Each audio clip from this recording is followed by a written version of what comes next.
Buenas tardes, mis amados. Nuevamente estoy con ustedes, como siempre, a esta hora para compartir la palabra de nuestro Dios, la palabra profética que está en las Escrituras, la palabra de Dios. Como dice el apóstol Pedro en 2 Pedro capítulo 1, verso 19, tenemos la palabra profética más segura, en la cual estar bien atento como antorcha que alumbra en lugar oscuro hasta que el día esclarezca y el lucero de la mañana salga en vuestros corazones. La palabra profética más segura que tenemos nosotros es la Escritura, la palabra de Dios, que permanece para siempre. El Señor Jesús dijo: el cielo y la tierra pasará, pero mi palabra no pasará. Y de allí la importancia que tiene la palabra de Dios, la palabra profética, porque también tiene profecía la palabra de Dios. Lo que estamos viviendo en este tiempo, que dice la palabra de Dios en Mateo capítulo 24, del verso 6, dice: habrá guerra, rumor de guerra. Dice: pero no estorbéis, porque es necesario que todo esto acontezca, pero aún no es el fin, porque se levantará nación contra nación, reino contra reino, y habrá peste, hambre y terremotos en diferentes lugares, y esto será principio de dolores. Todavía estamos viviendo este tiempo profético conforme a la palabra de Dios, como el Señor Jesús anticipó según su revelación, su palabra. Por eso somos nosotros la última generación. Jesús dijo: no pasará esta generación hasta que todo esto acontezca. Nadie sabe el día y la hora, ni los ángeles de los cielos, solo mi Padre. Por supuesto no sabemos el día y la hora, pero sabemos que estamos por los acontecimientos, por los hechos que están ocurriendo en todo el mundo, nos está indicando que cada vez estamos más cerca de este evento glorioso que va a ocurrir. ¿Seremos parte nosotros de este evento glorioso? ¿Será parte de este hecho que ocurrirá en cualquier momento? En un abrir y cerrar de ojos, a la final trompeta, porque se tocará trompeta y los muertos serán resucitados incorruptibles y nosotros seremos transformados, porque es necesario que esto corruptible se vista de incorrupción y esto mortal se vista de inmortalidad. Como dice 1 Corintios capítulo 15, del 51 al 52. Estamos viviendo tiempo profético. Por eso amerita que cada vez busquemos al Señor y estemos más cerca, cada vez más, para agradar a nuestro Dios. Estamos viviendo este tiempo apocalíptico, sin lugar a duda, por todo lo que está ocurriendo en el pueblo de Dios. Sabemos que el reloj profético es el pueblo de Israel, es el reloj profético de Dios. Así que todo lo que está aconteciendo nos está indicando que cada vez estamos más cerca del evento más extraordinario que va a ocurrir. Por eso nosotros estamos, por supuesto, orando por todo, pero y a su vez estamos con esa expectativa, con gozo en nuestros corazones, esperando la venida de Jesús. Él dijo: ciertamente vengo en breve. Amén, en breves. Así que el tiempo de Dios no es el nuestro, pero en cualquier momento esto ocurrirá. Y qué bueno que estemos listos, preparados para este evento maravilloso que va a ocurrir. Y somos parte de nosotros del reino eterno de Dios. Esto es lo más asombroso, lo más maravilloso que tenemos nosotros en Jesucristo. Somos parte del reino eterno de Dios. Pertenecemos al reino de los cielos. Porque hemos nacido de nuevo, hemos nacido del Espíritu. Por eso la Biblia dice que la sangre y carne no pueden heredar el reino de Dios. Solo aquellos que han nacido de nuevo, que han nacido del Espíritu de Dios, son parte del reino eterno de Dios. Y por eso estamos compartiendo en este tiempo acerca de la oración, que tenemos plena libertad de acercarnos a la misma presencia de Dios en este tiempo para adorarle, para darle gloria a Dios, darle gracias por todo, porque Él es nuestro Dios que tiene cuidado de sus hijos. Por eso tenemos esta libertad por medio de Jesucristo para acercarnos y hablar con nuestro Padre Celestial. Y estamos compartiendo acerca del Padre Nuestro que el Señor Jesús dejó para que nosotros podamos entender toda la riqueza que hay en la palabra. Estamos compartiendo: Padre Nuestro que estás en los cielos, santificado sea tu nombre, vénganos tu reino, hágase tu voluntad como en el cielo, así también en la tierra. El pan nuestro de cada día, dánoslo hoy. Dice: perdona nuestra deuda, así como nosotros también perdonamos a nuestros deudores. Y no nos meta en tentación, mas líbranos del mal. Estamos declarando que, por supuesto, Dios no nos mete en tentación. O sea que Dios no tienta a nadie. Él no puede ser tentado por el mal ni tienta a nadie, sino que cada uno de nosotros es tentado de acuerdo a su concupiscencia, o sea, su malo deseo. Somos atraídos y seducidos. Y dice después que la concupiscencia produce en nosotros el pecado, y el pecado, siendo manifestado, produce la muerte. Todo esto es por nuestra propia naturaleza pecaminosa que nos lleva a cometer el pecado. Somos atraídos, somos seducidos, por eso necesitamos los recursos de Dios para resistir la tentación. Y en esta ocasión vamos a ver de qué manera podemos evitar caer en tentación. Por supuesto, debemos evitar primeramente ser tentados, si es posible. Sí, ser tentado.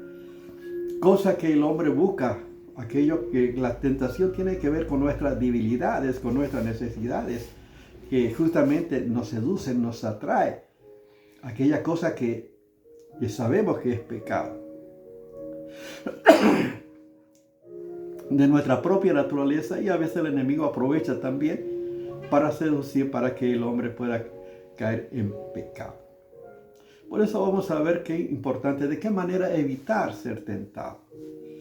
Nosotros, por ejemplo, en nuestra tarea, en la tarea del servicio al Señor, cuando estuvimos sirviendo al Señor en Entre Ríos, con mi esposa íbamos juntos a visitar. Nunca iba a visitar solo, sino que íbamos como matrimonio a visitar a los hermanos. Inclusive que después nació mi hija, íbamos con mi hija también a visitar. Así que siempre íbamos los dos a realizar visitas. Nunca iba solo, por supuesto, para evitar. Porque a veces la confianza mata al hombre. Por eso la Biblia dice: el que piensa estar firme, mire que no caiga. Como dice 1 Corintios capítulo 10, verso 12. Tenemos que tener cuidado. De esta manera nosotros evitamos, por ética, evitamos de ser tentados, ¿sí? Y poder ser de bendición en la mano del Señor. Pero vamos a ver un hecho que está en las Escrituras, la palabra de Dios, y para que veamos qué importante que es el conocimiento y la integridad de una persona que ama al Señor, que a pesar de puede mantenerse en integridad y puede tener victoria sobre las tentaciones. Y vamos a ver en Génesis capítulo 39, del verso 7 de adelante, para que ustedes vean un hecho que ocurrió. Dice así la palabra de Dios. Génesis capítulo 39, del verso 7 de adelante vamos a leer. Dice así la palabra: y aconteció después de esto que la mujer de su amo puso sus ojos en José y dijo: duerme conmigo. Fíjense, la esposa de Potifar. Sabemos que los hermanos vendieron a José y fue a Egipto, y Potifar compró a José y era sirviente, era mayordomo de Potifar. Pero aquí la esposa, fíjense que decía: duerme conmigo. Y él no quiso, y dijo a la mujer, a la mujer de su amo: he aquí que mi señor no se preocupa conmigo de lo que hay en casa, y ha puesto en mi mano todo lo que tiene. No hay otro mayor que yo en esta casa, y ninguna cosa me ha reservado sino a ti, por cuanto tú eres su mujer. ¿cómo pues haría yo este gran mal y pecaría contra Dios? Fíjense, la esposa de Potifar, el amo de José, puso los ojos en José. Podemos ver acá el primer acoso que está en las Escrituras. Y esta mujer dice, duerme conmigo, le decía a José. Y José le está indicando por qué. Por supuesto, es una persona que no conoce a Dios, una persona sin Dios, sin temor de Dios, no le interesa nada, no tiene valor, nada tiene valor, nada importa. Por supuesto, esto hubiera aprovechado y hubiera hecho cualquier desastre. Pero fíjense lo importante del valor que tenía para José, los valores, principios que tenía José. Reconoce que el amo le ha puesto todo en su mano, que nada, todo lo que está, le ha dejado en la mano de José, pero solamente su esposa, por cuanto era su mujer. Dice, ¿cómo yo haría este gran mal y pecaría contra Dios? Fíjense qué importante. José sabía con toda claridad que este pecado, esta tentación, si él llegara a cometer, sería un mal, un gran mal, y pecaría contra Dios. O sea que no había ni una alternativa que podía saltear, que podía evitar, que podía ocultar.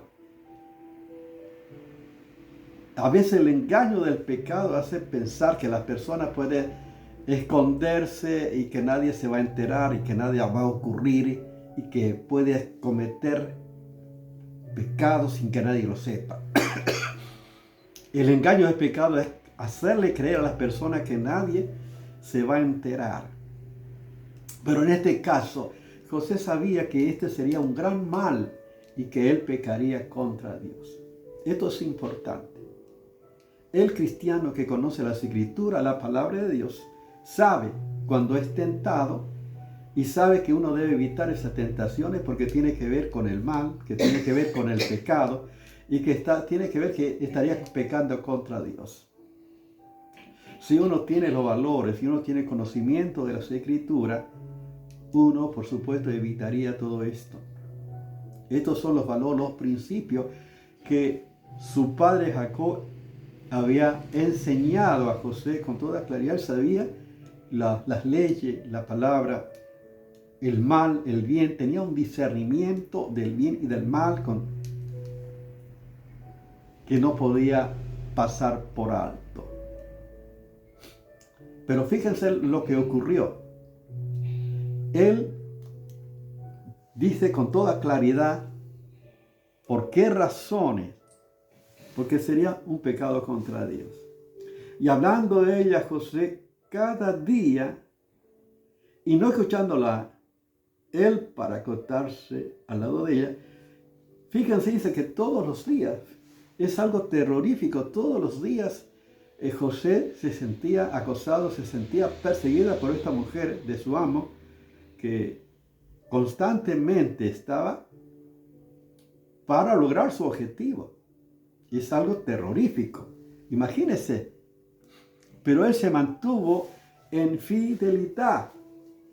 Dice, y aconteció que entró él un día en casa para hacer su oficio, y no habiendo nadie de lo de la casa allí, ella se asió de su ropa y diciendo, duerme conmigo.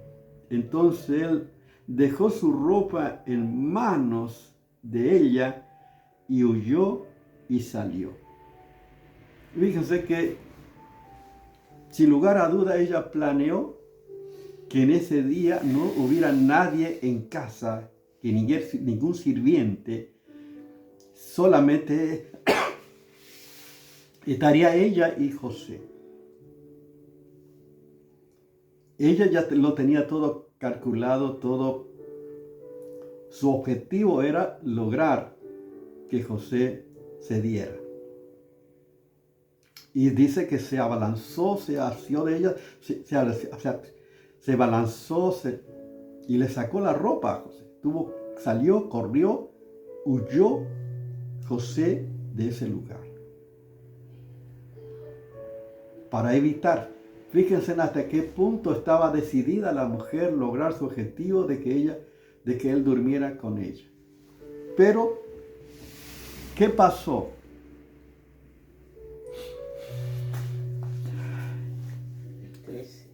Y cuando vio ella que le había dejado su ropa en sus manos y había huido fuera, dice, llamó a los de casa y le habló diciendo, mirad, ¿no has traído un hebreo para que hiciese burla de nosotros? Vino él a mí para dormir conmigo, y yo di grandes voces, y viendo que yo alzaba la voz y gritaba, salió junto a mí, dejó junto a mí su ropa y huyó y salió. Fíjense, ella, por supuesto, vio que no iba a lograr su objetivo, que José no iba a ceder esta tentación, que él durmiera con ella. Vio que estaba resuelto, pero como se quedó parte de la ropa de José en mano de ella, aprovechó para acusarlo, para decirle que él era el que quería usar de ella, y cuando es todo lo contrario, que ella quería usar de José. Pero fíjese, cuando no hay nadie, ¿a quién le va a creer el amo? ¿A ella o a él? ¿Al esclavo o al amo? Por supuesto que ella llamó a los criados, llamó a todos para decirle, y la misma palabra también le dijo a su esposo, y de tal manera que José fue a parar a la cárcel. Pero yo pienso, en el fondo, José conocía a su mujer, Potifar conocía a su mujer, y el amo también conocía a José y sabía que era un varón íntegro, un varón fiel. Por lo tanto, lo que hizo para mí el amo, Potifar, es librarlo de la mujer poniéndolo en la cárcel. Para mí, lo libró porque no había otra forma de librarse de esta mujer que constantemente quería que José se acostara con ella. ¿Y de qué manera pudo librarlo? Poniéndolo en la cárcel. Y dice que Dios estaba con José y extendió su misericordia. Porque Dios conoce la fidelidad, el temor de Dios y la obediencia a Dios. A pesar de José no cedió a la tentación. Te pregunto, ¿qué harías tú que estando en una situación semejante? ¿Qué harías? ¿Te mantendrías firme? ¿Cuáles son tus valores, tus principios? ¿Qué conocimiento tiene de la palabra de Dios? ¿Obedecería a Dios? ¿Estaría pecando contra Dios? ¿Haría esto semejante mal? Para José, sabía que era un mal, gran mal que iba a cometer, iba a pecar contra Dios. Y esto me trae a la memoria también el hijo pródigo cuando se apartó de la casa del padre. Él reconoció su pecado cuando volvió en sí y dijo, volveré a mi padre y le diré, Padre, he pecado contra el cielo y contra ti. Ya no soy digno de ser llamado tu hijo. Hazme como uno de tus jornaleros. O sea, el pecado era contra Dios. ¿De qué manera entonces uno debe evitar? A veces, evitar estar en lugares solos con personas del sexo opuesto. Evitar estar solo en lugares solitarios, departamentos, casa. Yo por el trabajo que tenía, yo veía cómo pasaba esto, ¿no? En los departamentos. Justamente iban chicas y chicos solos Y bueno, y a veces eran permisivos por su propia familia. El pecado en el mundo, para el mundo es normal, pero sabemos, para un hijo de Dios, el pecado es pecado y trae eso consecuencias. Por eso debemos evitar. ¿De qué manera las Escrituras nos dicen? A veces en los noviazgos también, por saber poner límites, cuáles son tus debilidades, saber cuál es tu debilidad, entonces poner límites, distancia, para evitar caer en pecado. Todos somos tentados. El problema es ceder a la tentación. Y comenzamos a ceder cuando también comenzamos a ceder los límites. Y allí las personas, muchos cayeron, siervos han caído. Cristianos han caído. Por eso el noviazgo, las caricias. ¿Hasta qué punto es permisivo? ¿Hasta qué punto uno puede evitar? ¿Hasta qué punto puede llegar a poner límite para evitar caer en pecado? La Biblia dice en Mateo capítulo 26, 41, Jesús dijo: sé sobrio y velad, para que no caigáis en tentación. El espíritu está dispuesto, pero la carne es débil. Algunos se aprovechan para tomar la carne es débil para cometer el pecado. Esto no se justifica.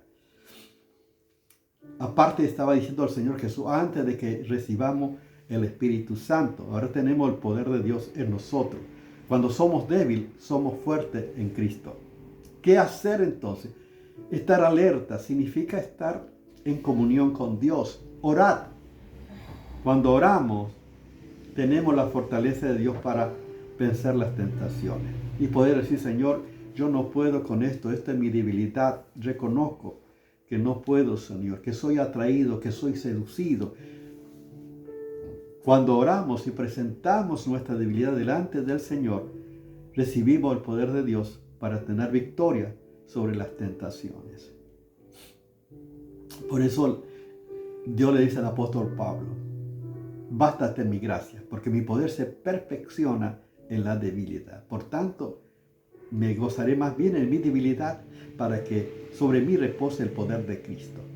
Cuando yo reconozco mi debilidad, presento delante del Señor el poder de Cristo, el poder de Dios, comienza a operar en mí y me da la victoria sobre las tentaciones.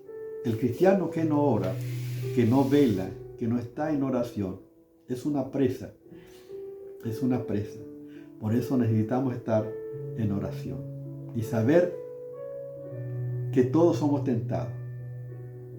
La tentación no es pecado. Ceder a la tentación es pecado.